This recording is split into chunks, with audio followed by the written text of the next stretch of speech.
आरक्षण एक ऐसा विषय है जो आज़ादी के लंबे अरसे के बाद भी सारी समस्याओं का निदान का रास्ता नहीं है, लेकिन इस पर एक सामाजिक जो संवेदना है वह देश के अंदर में एक सियासत का विषय बन गया।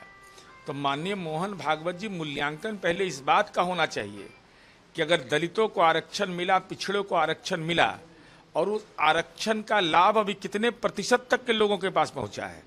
मूल प्रश्न यह है कि सरकारी पद रहेगा तब न आरक्षण की बात होगा।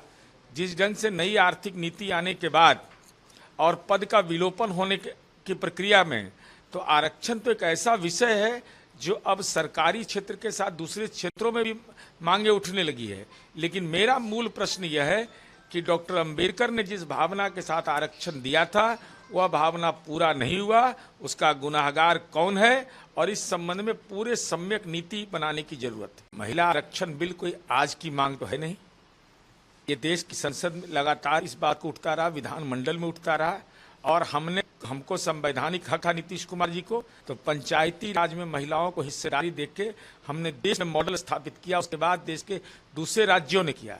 लेकिन सवाल इस बात का है कि परिसीमन ये संवैधानिक आवश्यकता है। जनगणना के बाद तो एक तो जनगणना में बहुत विलंब हुआ, और जब सामाजिक आर्थिक जनगणना हो जाए तो परिसीमित होना चाहिए। लोकतंत्र में अगर वोट का अधिकार मिला है तो उसकी सीमाएं अगर तय नहीं होंगी, और इस सवाल पर कोई राजनीतिक मतभेद ईर्ष्या के तहत है तो वह दुखद है। प्रश्न पत्र के सवाल पर और परीक्षा में अनियमितता को राजनीतिक मुद्दा बना रहे हैं, तो क्या इस बात की प्रतीक्षा में माननीय राहुल जी आप थे?